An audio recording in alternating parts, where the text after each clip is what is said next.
A oitava lição desse livro, né, que é o primeiro livro, obediência e oferta. Obediência exigida e oferta voluntária. Gênesis 22. Vamos entrar em um dos episódios mais importantes e conhecidos, né, do cristianismo. Isso, é Gênesis 22, a partir do verso 1. Obediência exigida, oferta voluntária.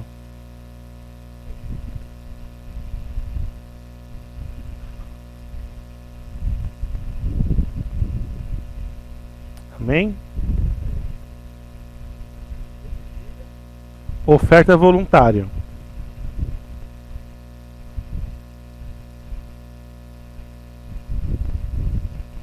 Diz assim a palavra: depois dessas coisas, quais coisas? Depois da infância de Isaac, depois de expulsar Agar e Ismael da terra, depois dessas coisas, pôs Deus Abraão à prova e lhe disse: Abraão, e este lhe respondeu: eis-me aqui.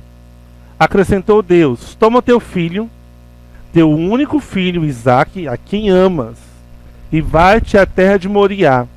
Oferece-o ali em holocausto sobre um dos montes que eu te mostrarei. É muito interessante isso aqui, e eu quero fazer algumas observações nesse texto. Primeiro Deus pede o único filho, mas ele tinha mais que um, tinha Ismael. Mas para Deus Ismael não conta, porque Isaac é filho de Sara com Abraão. Então ele pede primeiro um único filho, Isaac. Outra coisa sobre Isaac: a quem amas, e vai-te à terra de Moriá.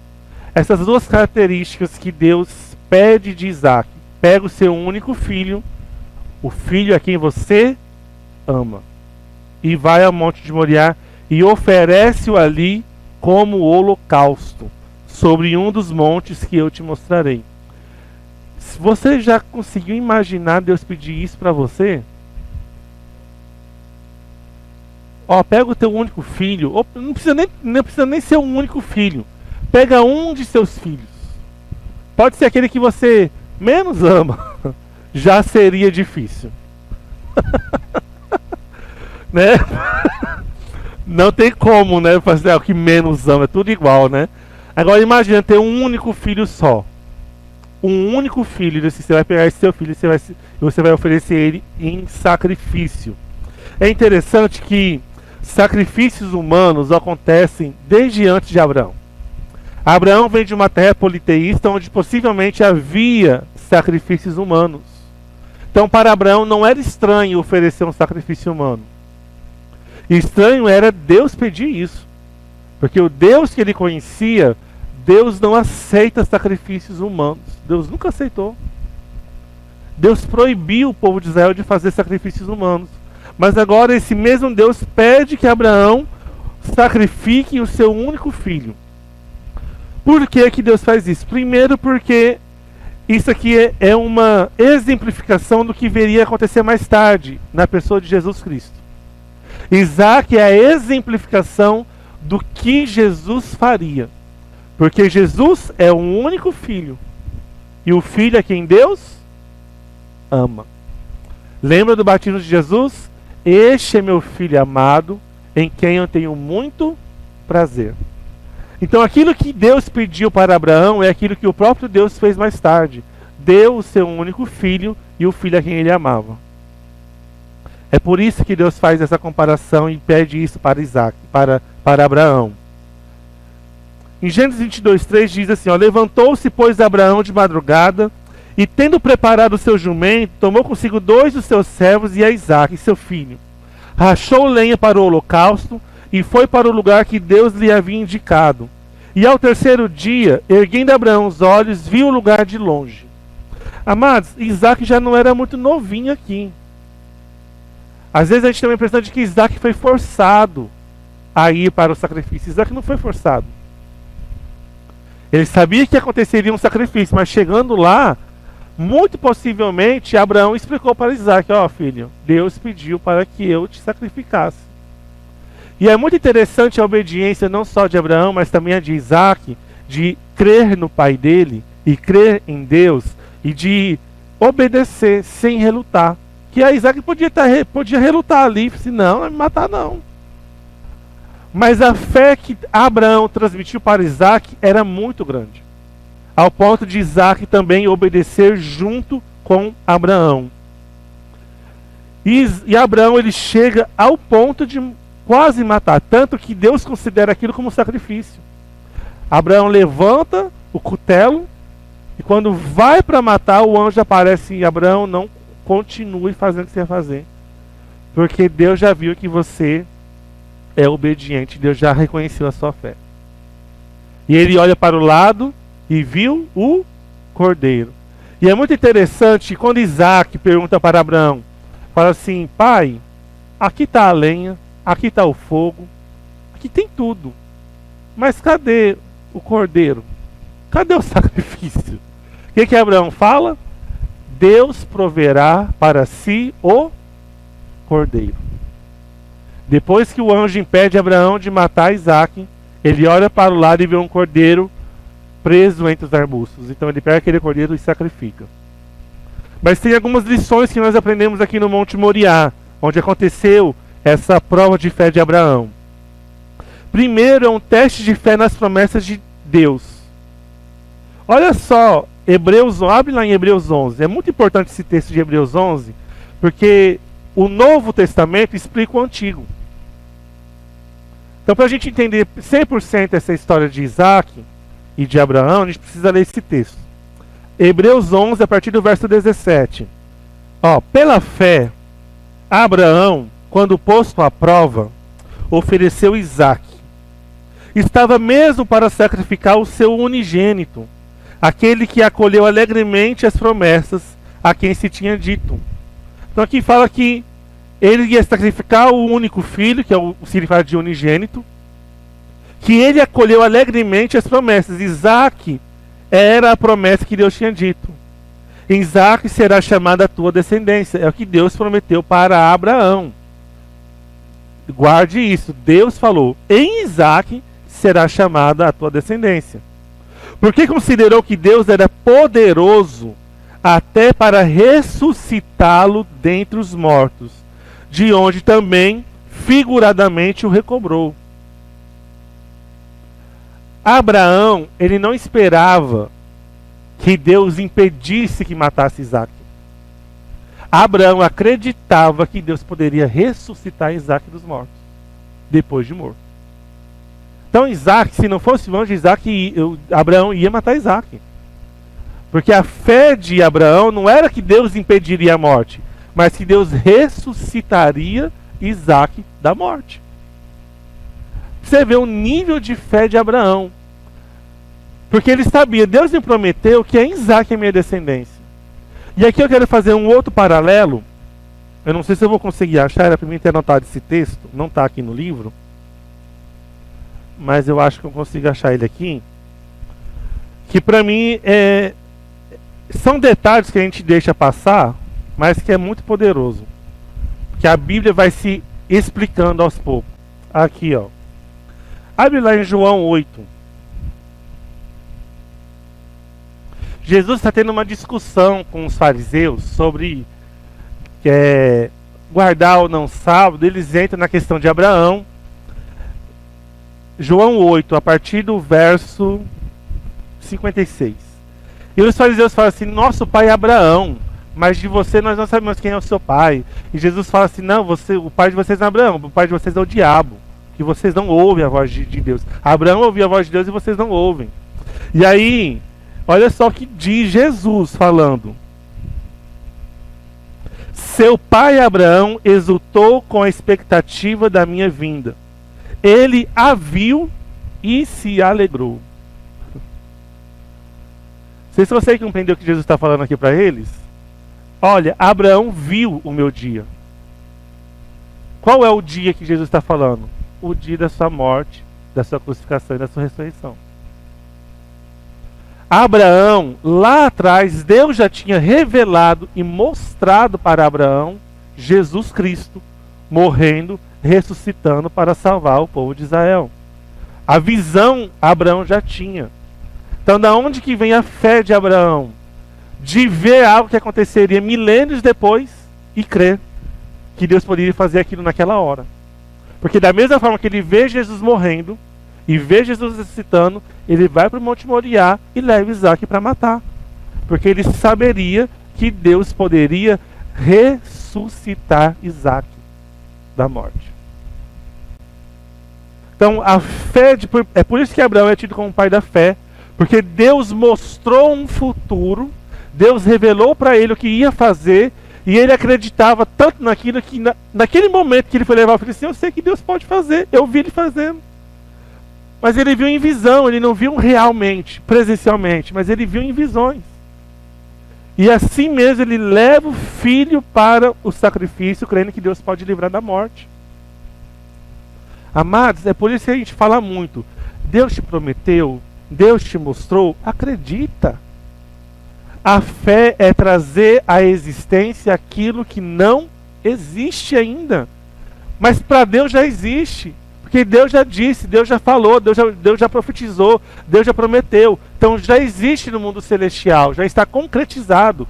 Nós temos que tomar posse através da fé nos dias de hoje daquilo que Deus falou.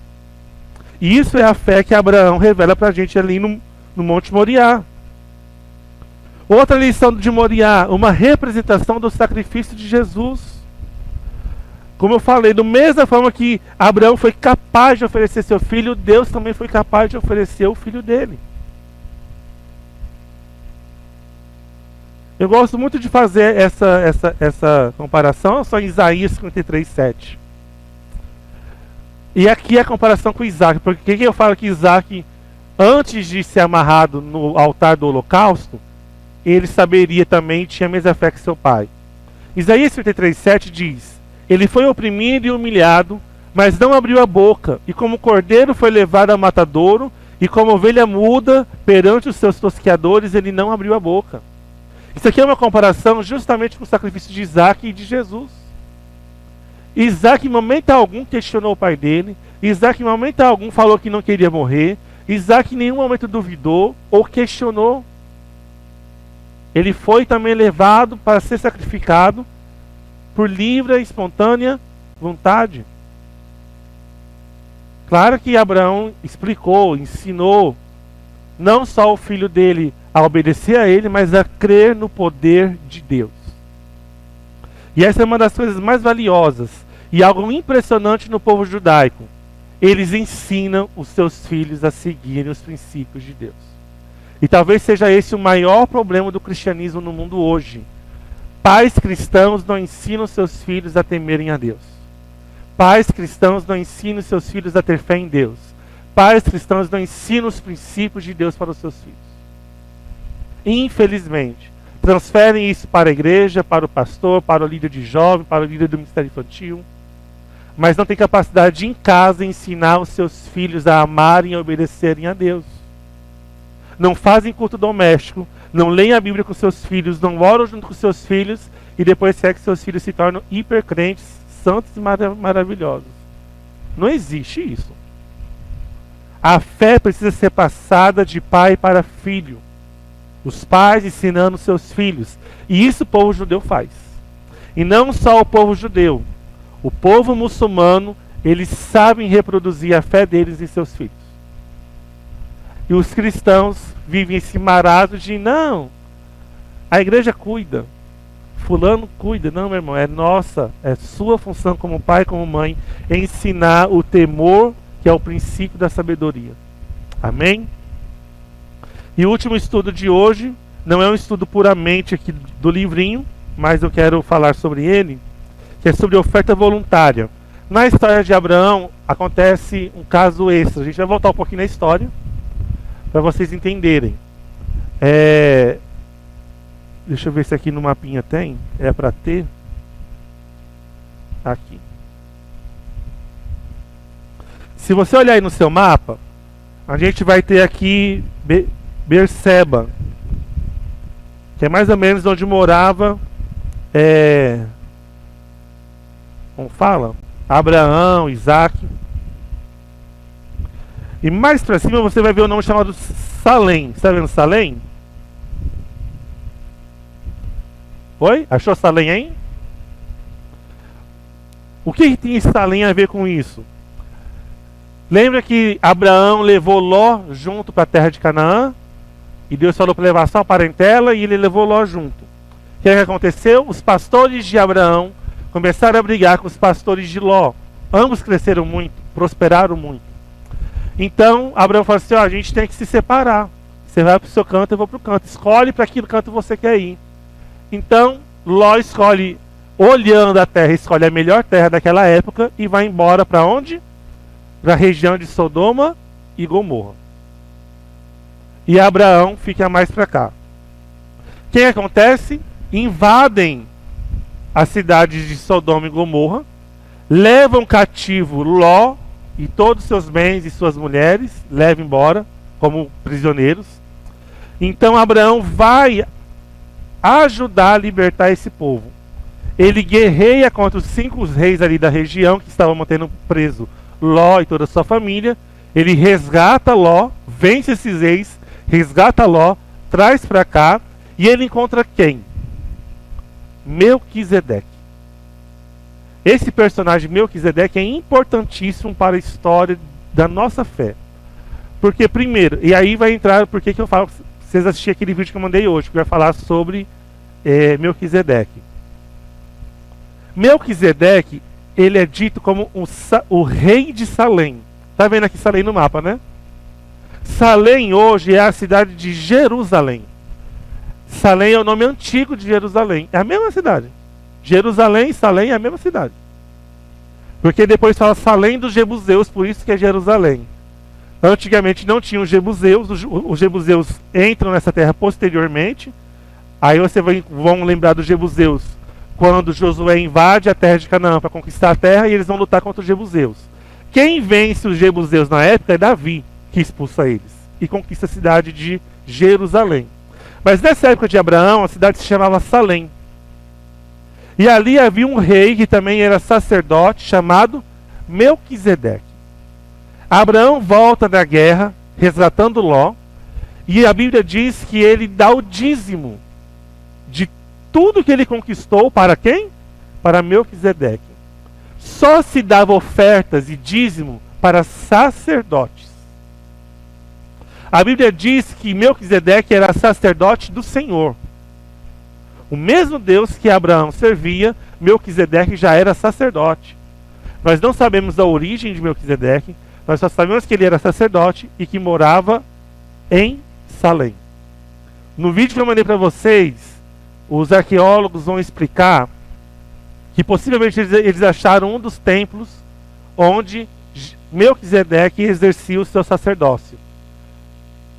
Lá no vídeo mostra um lugar onde se fazia azeite, fazia o pão e fazia o sacrifício. E onde havia uma coluna erigida como altar. Esses 4 símbolos, uma coluna sem imagem, mostra que esse sacerdote ele não era politeísta. Ele era monoteísta. Porque os politeístas faziam imagens. E nesse templo não se achou nenhuma imagem. E aqui nós vemos o azeite que era feito, que era usado. Nós tivemos o pão também que era usado. O lugar do azeite não era só de azeite, também se podia fazer vinho. E também temos o lugar do sacrifício do sangue. O que Melquisedeque dá para Abraão? Quando ele dá o dízimo? Pão e vinho. Já faz uma semelhança com a celebração da ceia que Jesus vai fazer mais tarde com o povo, com seus discípulos e que nós teremos até hoje. Qual que é a moral da história? Quero que você abra a sua Bíblia em Hebreus 7, a partir do verso 4.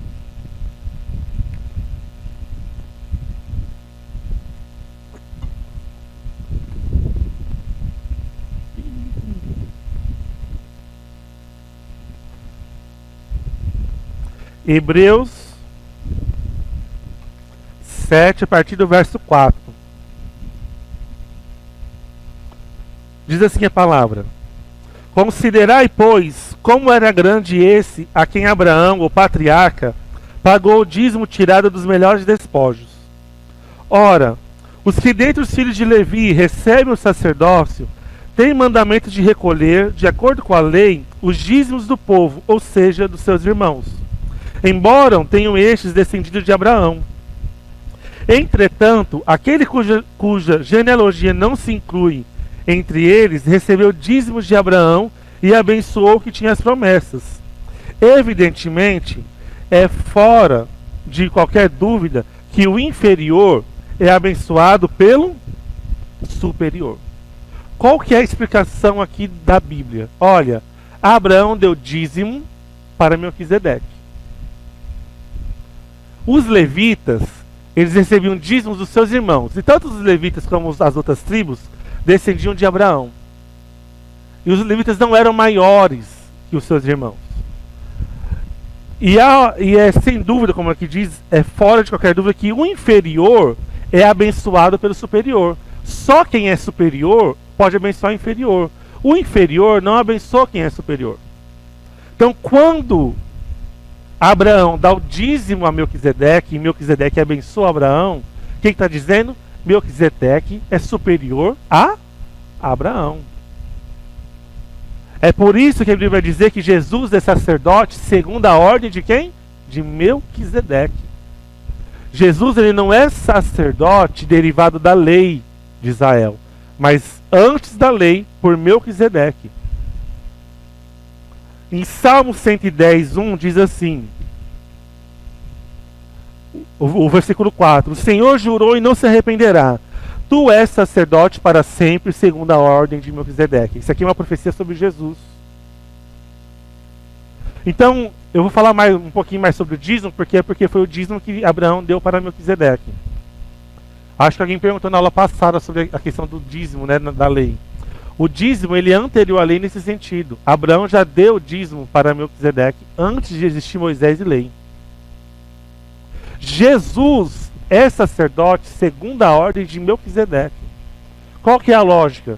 Se Abraão deu dízimo para Melquisedeque porque ele é superior, e Jesus é sacerdote de acordo com a ordem de Melquisedeque, nós também temos que dar o nosso dízimo a Jesus. Nós não dizimamos porque a lei mosaica nos manda dizimar, mas porque nosso Jesus, o nosso sumo sacerdote de hoje, que é Jesus, ele é segundo a ordem de Melquisedeque. E assim como o pai da fé dizimou, nós também dizimamos. Agora, há uma característica muito interessante aqui. Na lei, o dízimo era obrigatório. É obrigatório. Abraão não foi obrigado a dar dízimo para Melquisedeque. Ele deu voluntariamente. Por quê? Deus falou que ele teria que ser uma bênção. Lembra do ciclo da bênção? Ele achou um sacerdote de Deus assim, eu quero abençoar. E quando ele abençoa, ele também é abençoado por Melquisedeque. O dízimo ali é de forma voluntária. O dízimo no período da graça, que é o período que nós vivemos, período posterior à lei, ele é infinitamente maior, melhor e mais profundo do que a lei. Porque se você olhar para a conduta do Novo Testamento, a igreja não dava 10%, que é a palavra dízimo. Eles davam tudo, era 100%. A mordomia cristã ensinada hoje, através da graça em Jesus Cristo, nos ensina que nós temos que ser fiéis a Deus com 100% de tudo que nós temos. Eu costumo dizer muito, que às vezes nós somos fiéis somente com 10%. Mas nós pegamos os 90% que resta na nossa mão e estamos irresponsáveis.